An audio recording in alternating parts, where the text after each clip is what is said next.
What's up everyone, it's Soundwave Spectre and today's casual review is going to be about Exoprimal. But before we get into the review here, we have to talk about Taco Bell.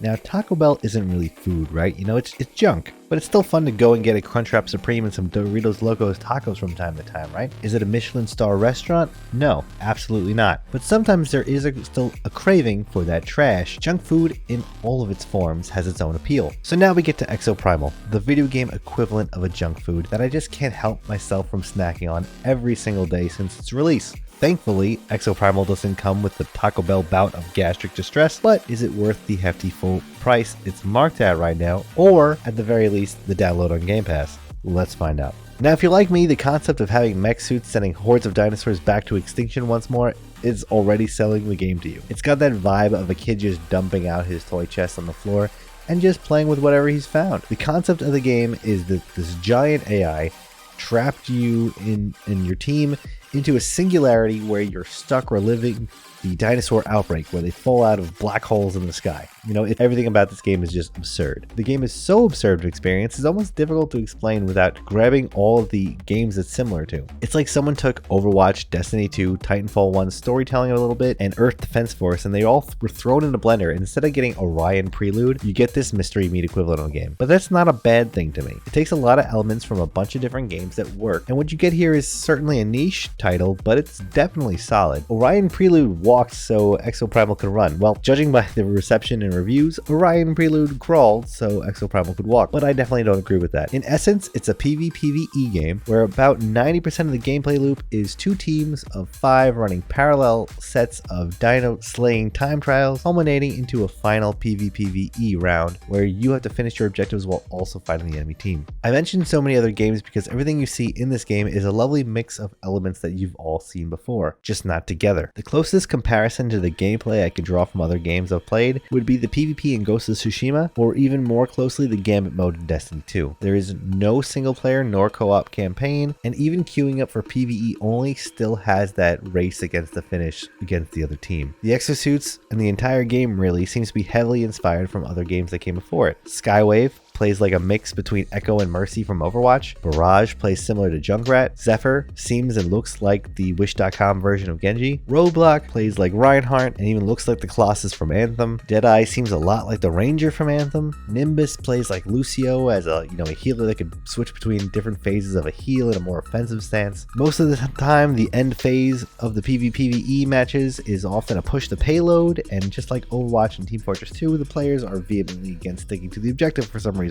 I could go on plenty, but I don't say any of this to drag on the game. It's inspired by a lot of these elements, and it works together in a way with enough spin that it feels more adjacent than a complete ripoff. And it does that mainly in the form of dinosaur hordes. You know, it's a blast to play this game, but the game also doesn't do a really great job of explaining the depth of content at first. So if you do pick up this game, I gotta implore you to actually sit with it for a few hours. The game doesn't show you just how many match types, enemy types, etc. are locked, so new players might feel as if the game doesn't have a lot to offer for the first 2 hours of the game. Eventually, the game starts to incorporate 10-man co-op raids and even changes the modes like mid-match, so you never really know what you're getting into when you queue up. You don't really get locked in the monotony. I've heard some complaints say that like it takes away player agency, but I disagree. I think it's fun. I think this is its own niche choice, and it just throws things at you, curveballs left and right. One thing of note about this game that is definitely an odd choice is that your progress in the game, which unlocks these new modes, is tied to your story progression.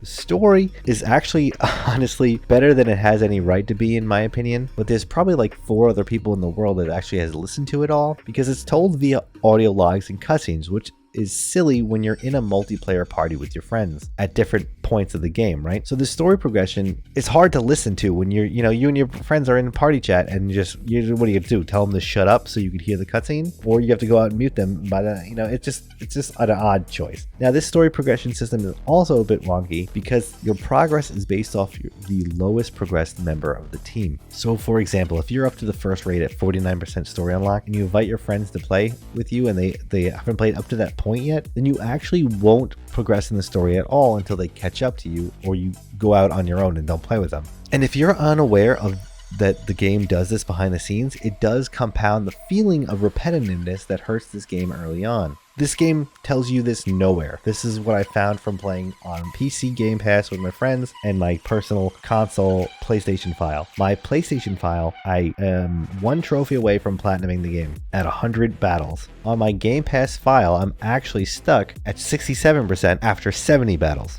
because I've only played that file with friends. So trust me, if you're feeling like this game is having you do the same thing over and over, just play a few matches on your own, or just play with people that are as far or farther than you in the game. I understand why they did this, but this certainly does work against the player satisfaction for those who don't care about the story, which I imagine is most people. Since launch, the developers have been keeping a relatively decent stream of new challenges and modes for endgame. Every few days they release a new Savage Gauntlet, which is a tougher 5-player co-op time trial with a global leaderboard. They added 10 new suits 2 weeks ago that are variations of the old suit, but it's important that they keep this energy up because it'll keep people coming back. I know I will, even after I get the 100% on the trophy list. Now, speaking of achievements, I also want to point out no real challenge other than just playing the game a bunch, which to be honest is my favorite types of achievements for multiplayer only games. I will say that though that they do get pretty grindy, but for online only games this is absolutely far from the hardest mountain to climb. Some of the wording of the achievements is misleading, but I figured it out, so check out my video if you need any help, link in the description. On my main PlayStation file I have 117 battles logged, and I have no idea how close I am to the grindiest trophy of getting 100,000 kills,